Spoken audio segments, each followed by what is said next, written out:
उसी समय सारे गोकुल में अंधेरा छा गया। कन्हैया ने उसी बीच में उस राक्षस को लिया, आकाश मार्ग की तरफ लेके गए हैं। हुआ क्या,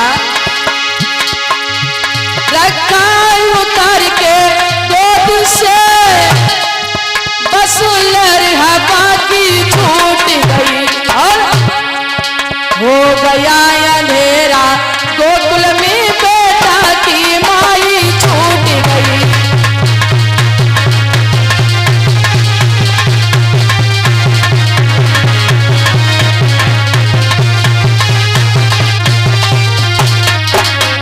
लेकिन ध्यान रखना, मौत का समय जो निश्चित है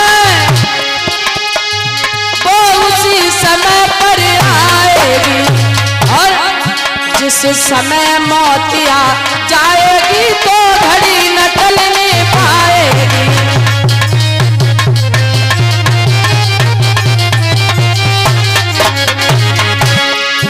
जिस समय मौत आ जाएगी तो घड़ी न टलने पाएगी।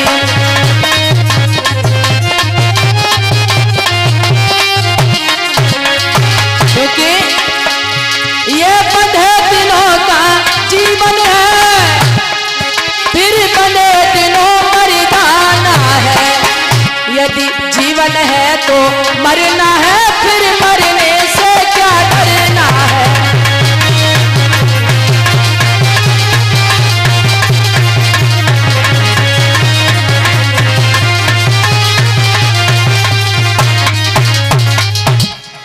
आज भगवान कन्हैया को जैसी यशोदा मैया झुंझाने लगी, अरे अभी तो हमारा लल्ला इतना हल्का था, जरा सी देर में इतना भारी कैसे हो गया। यशोदा मैया कन्हैया को लियो और जमीन में बैठा दिया। उसी बीच में आदि तूफान आने लगे, सारे गोकुल में अंधेरा छा गया। कन्हैया ने मन में विचार किया कि यही मौका बहुत अच्छा है इसका वध करने के लिए। कन्हैया ने उस राक्षस को उठा करके आकाश मार्ग की तरफ लेके गए हैं। इतनी ऊपर ले गए हैं उस राक्षस को, और कन्हैया ने ऊपर ले जा करके उस राक्षस को वहीं से छोड़ दिया। जैसे ही जमीन में गिरा है तो आज उस राक्षस का वध हो गया। बोली वृंदावन बिहारी लाल की, राधा कृष्ण की। तो श्री सुखदेव जी बोले, राजन परिषद आज उस तृणाव्रत राक्षस का जब उद्धार हुआ है तो ध्यान देंगे कि ये तृणाव्रत राक्षस कौन था और इसे किसका श्राप लगा हुआ था और ये क्यों राक्षस बना। तो बताया है परीक्षित महाराज की ये पूर्व जन्म में पांडु देश का राजा था और ये भगवान विष्णु की बड़ी पूजा किया करता था। एक बार ये राजा नदी के किनारे पहुंचा है, नर्मदा नदी के किनारे। तो इस राजा ने क्या देखा कि एक बड़ा सुंदर पुष्प है, उस पुष्प को तोड़ा और पुष्प को तोड़ करके वो राजा उस पुष्प से सुगंध लेने लगा। और जब उससे सुगंध ली है तब तक उधर से दुर्वासा ऋषि का आना हुआ।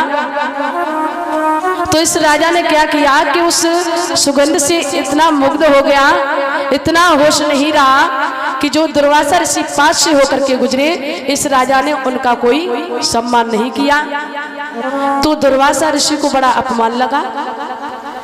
दुर्वासा ऋषि ने उसी समय इस राजा को श्राप दिया है, हे राजा, तुझे भगवान ने कितनी सुंदर मनुष्य योनि दी है, जिस योनि को पाने के लिए बड़े बड़े देवता बड़े बड़े ब्रह्म तरसते हैं, और तू इस योनि में आकर के ऐसे कार्य कर रहा है। तेरी बुद्धि तो राक्षसों जैसी हो गई है, तो जा, मैं तुझे श्राप देता हूं कि तू राक्षस हो जा।